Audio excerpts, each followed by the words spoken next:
Celui qui veut réussir trouve un moyen. Celui qui ne veut rien faire trouve une excuse. Alors que la plupart des gens rêvent au succès, les gagnants sont bien réveillés et travaillent dur pour y arriver. Je suis convaincue que la moitié qui sépare les entrepreneurs qui réussissent de ceux qui échouent est purement la persévérance. Steve Jobs. Bref, travailler plus pour gagner plus. Un bon système à la française qui, a priori, a tout pour faire rêver. C'est bien, c'est beau, ça a l'air de favoriser la justice pour tous, mais est-ce vraiment la réalité ?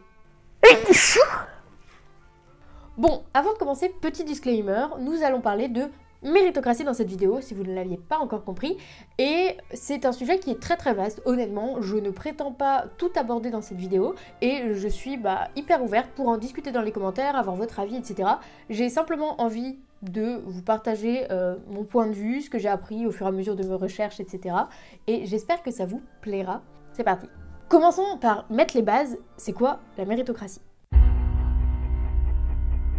La méritocratie, c'est un principe d'obtention de pouvoir ou de privilèges fondé sur le mérite individuel. C'est un système politique, social et économique fondé sur la valeur des gens à travers leur expérience, leur diplôme, leur travail, etc. Dans les sociétés contemporaines, la méritocratie, elle renvoie à l'idée que chacun peut atteindre une position ou connaître une promotion sociale du fait de ses talents personnels et surtout de son travail.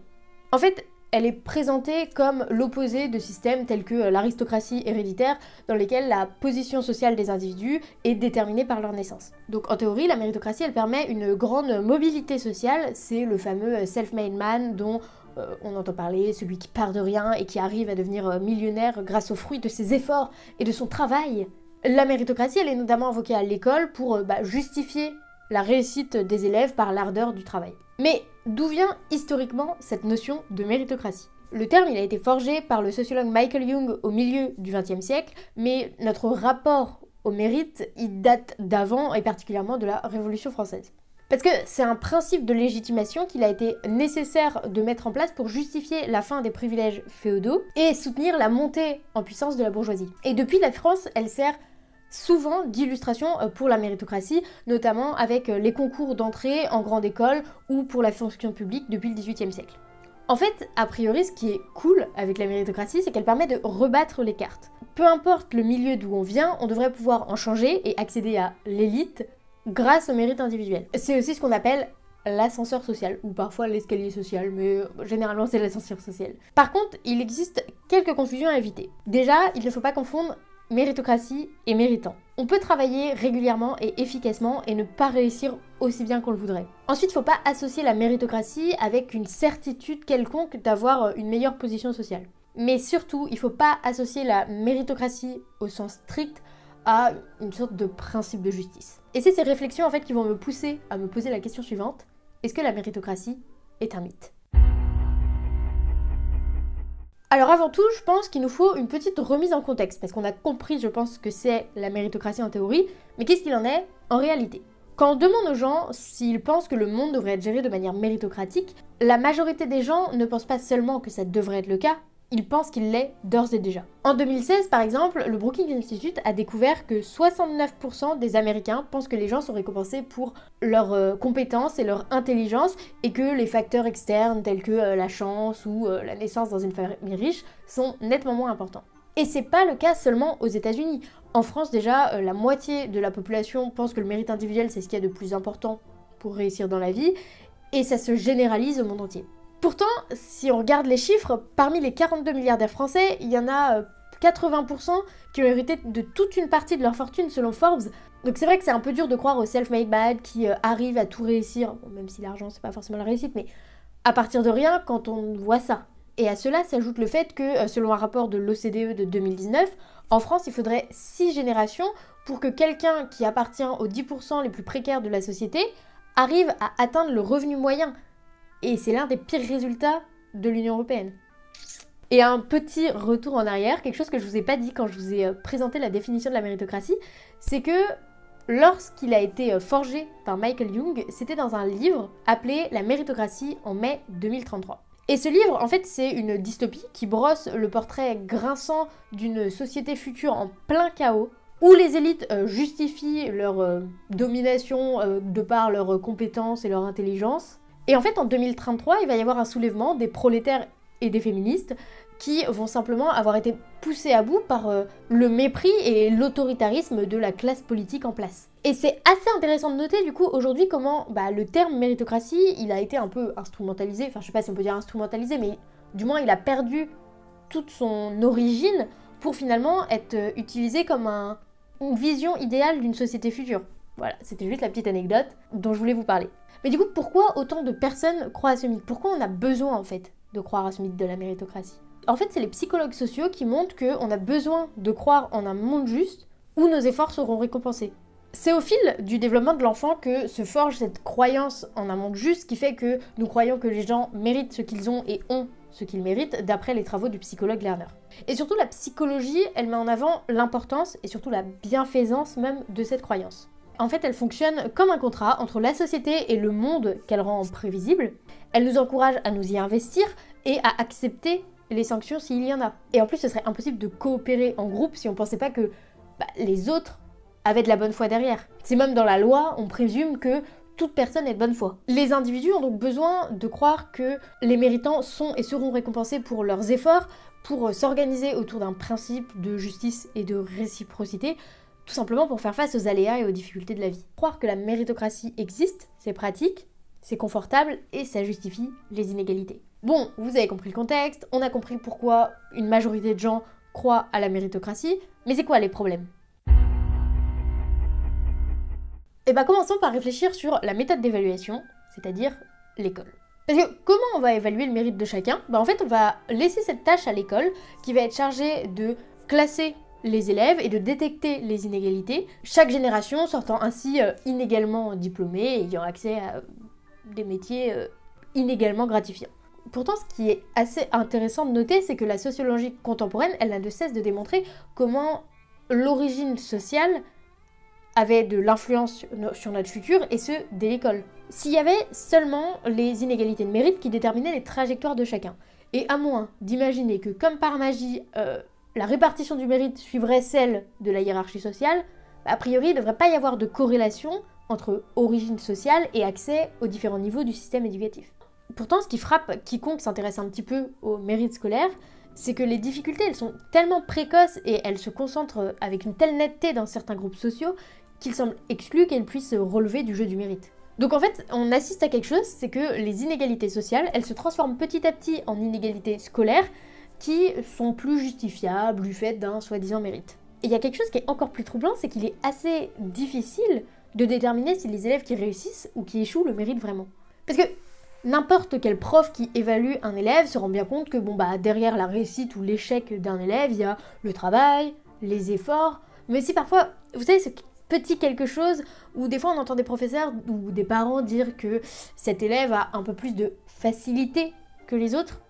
Mais si les performances, elles résultent des efforts, mais aussi indistinctivement de ce quelque chose qu'on ne saurait pas définir, est-ce que c'est pas juste impossible d'être précisément capable de définir à quel point on doit la réussite au mérite individuel?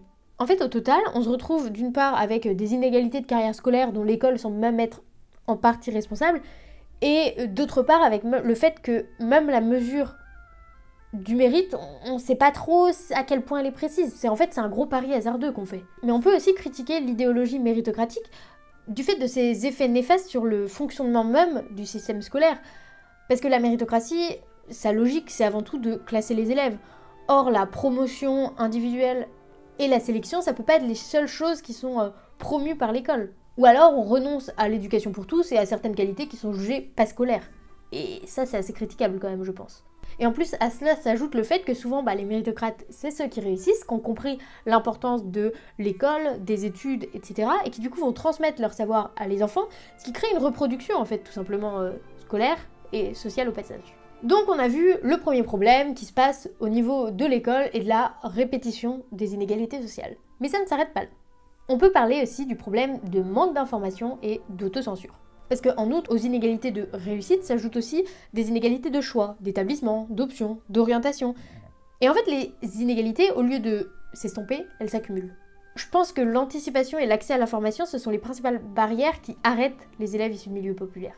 La FEV, association de la Fondation étudiante pour la ville, a publié une étude qui montre que c'est la famille qui dispose du plus d'influence concernant le choix d'orientation sur les élèves en REP.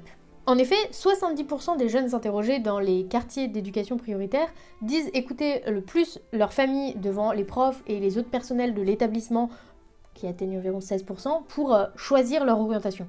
Or, ce rôle de la famille qui est décisif dans la gestation du projet d'orientation de l'élève, il n'est pas sans conséquence parce que les parents modestes, ils sont pas toujours au courant de toutes les possibilités de filière, ils occupent en général des postes moins diversifiés que les classes plus aisées, et donc ils sont pas les plus armés pour aider à construire la stratégie optimale pour leur enfant, ce qui peut limiter les possibles de celui-ci. Et puis à cela s'ajoute autre chose, oui parce que ça ne fait que s'ajouter, hein, vous l'aurez remarqué, c'est le fait que les élèves de milieux modestes, ils ont tendance à viser moins les études longues parce qu'ils ont moins confiance en eux, ils s'autocensurent plus facilement que les élèves de milieux aisés, et ce même quand ils sont en tête de classe. Alors, cette peur de ne pas être à la hauteur, elle peut se justifier de différentes manières. Ça peut être les parents qui vont essayer de dissuader un peu d'aller dans certaines filières qu'ils jugent trop dures, mais ça peut aussi être le fait que sans modèle de réussite professionnelle dans ce milieu, dans leur environnement proche, ça peut limiter leur confiance en eux à ce sujet, ça peut limiter leur croyance dans le fait d'être capable de le faire, etc. Je pense qu'un exemple concret, c'est les classes préparatoires qui sont un passage quasiment obligé pour les grandes écoles. Quand on est d'un milieu défavorisé, on va pas forcément se diriger vers ça, et surtout, on n'en aura potentiellement jamais entendu parler. Et on le voit bien, les grandes écoles, elles sont très loin de refléter la diversité sociale de la France. Ça n'empêche pas pourtant que ce sont des systèmes qui sont quand même relativement méritocratiques, mais on parlerait plutôt peut-être d'une méritocratie de classe. En fait, c'est une méritocratie, mais que pour certaines classes sociales. Et puis, il y a encore autre chose, c'est que certains élèves, ils pensent que faire des études longues, ça coûte cher. Ils n'ont jamais entendu parler des bourses, des prêts, du fait qu'il y a l'alternance qui existe dans lequel on peut être payé pendant ses études. C'est juste un manque d'information qui fait que ça peut limiter ce vers quoi on se dirige. Donc, les inégalités sociales à l'école, le manque d'information, mais un facteur très très important, c'est la chance. Parce que oui, au risque de décevoir certaines personnes, le mérite, c'est quand même une grande partie de la chance. Dans son livre Success and Luck, l'économiste américain Robert Frank explique les coïncidences et les anecdotes qui ont permis l'ascension spectaculaire de Bill Gates en tant que fondateur de Microsoft. Pour lui, la chance, elle intervient dans le mérite en faisant que ce mérite, justement, se transforme en succès. Attention, il ne s'agit pas ici de nier le travail et l'investissement de ceux qui réussissent, mais simplement de mettre en relief le fait que le lien entre le mérite et la réussite, il est fin, voire indirect. Il y a certainement des développeurs aussi habiles que Bill Gates qui n'ont pas réussi à devenir l'homme le plus riche du monde, parce que dans un milieu concurrentiel, il faut pas seulement du mérite, il faut un petit facteur chance. Bon, et puis là, petit passage féministe, et oui, vous l'attendiez tous, la méritocratie, c'est pas non plus terrible pour les femmes. En effet, il semble que le simple fait de promouvoir la méritocratie comme une valeur intrinsèque d'une société rende celle-ci nettement plus discriminatoire. Le chercheur Emilio Castilla et le sociologue Stephen Bernard de l'Université de l'Indiana ont étudié les tentatives de mise en œuvre de pratiques méritocratiques dans des sociétés, enfin des entreprises privées, notamment en utilisant la rémunération au rendement, et ils ont découvert quelque chose de très intéressant. Dans les sociétés qui considéraient explicitement la méritocratie comme une valeur fondamentale, les managers attribuaient des récompenses plus importantes aux employés masculins qu'aux employés féminins, et ce pour des évaluations de performance identiques. Et cette préférence, elle disparaissait lorsque la méritocratie ne faisait plus partie des valeurs fondamentales. Aïe aïe aïe. C'est une conclusion qui est assez surprenante, parce que l'impartialité, c'est vraiment ce qui est au cœur de la méritocratie, puisque c'est censé prendre en compte le mérite et le travail sans aucune question de genre, d'origine sociale, de couleur de peau, etc. Mais pourtant, ironiquement, c'est les tentatives de mise en œuvre de la méritocratie qui conduisent à accentuer ces inégalités qu'elle cherche à effacer. Et les chercheurs, en fait, ils suggèrent que ce paradoxe de la méritocratie, il s'explique par le fait qu'en reconnaissant la méritocratie comme une valeur, les sujets qui le font se considèrent de bonne foi morale et du coup se remettent beaucoup moins en question concernant les préjugés, les stéréotypes qu'ils peuvent avoir. Bref, vous l'avez compris, la méritocratie, c'est pas terrible. Mais prenons un peu de recul. Parce que normalement, le mérite, c'est quand même une bonne chose. Et c'est pour ça que je pense pas que la méritocratie en tant que telle, c'est le problème. Mais c'est plutôt toutes les limites qu'elle représente. Le fait qu'elle mène à une certaine complaisance de la part des vainqueurs et presque à une humiliation des vaincus. Mais alors, Mais alors, est-ce qu'on doit désespérer du mérite et le jeter dans la poubelle des idées politiques ou pas? Ce qui est assez difficile, c'est que je pense que la méritocratie, c'est à la fois le pire et le meilleur des systèmes possibles. Enfin, je veux dire, comment on attribue les postes de décision si on le fait pas en fonction de celui qu'on juge le plus compétent possible? En fait, je pense que vous avez compris que pour moi, la méritocratie, elle a énormément de limites. Et ces limites, il faut les exploiter pour justement essayer de réduire les inégalités et pas simplement faire de la méritocratie un système qui les invisibilise ou même qui les justifie. Si l'argent est un obstacle, il faut multiplier les bourses et faciliter la vie étudiante. Si l'accès à l'information en est un autre, il faut pouvoir fournir à tous les élèves des conseils complets et adaptés sur toutes les possibilités qui s'offrent à eux. Si le poids du milieu familial est important, il faut peut-être remettre en cause notre système ou au moins aider les plus modestes à améliorer l'environnement culturel de leur enfant. En fait, ce que je veux dire, c'est que c'est pas forcément toute la notion de mérite qu'il faut remettre en cause. C'est plutôt qu'avant de pouvoir parler vraiment de ça, il faut s'assurer que tout le monde a les mêmes chances au départ, et aujourd'hui c'est clairement pas le cas. Enfin voilà, c'est un peu tout ce que je voulais aborder, je crois, sur ce sujet.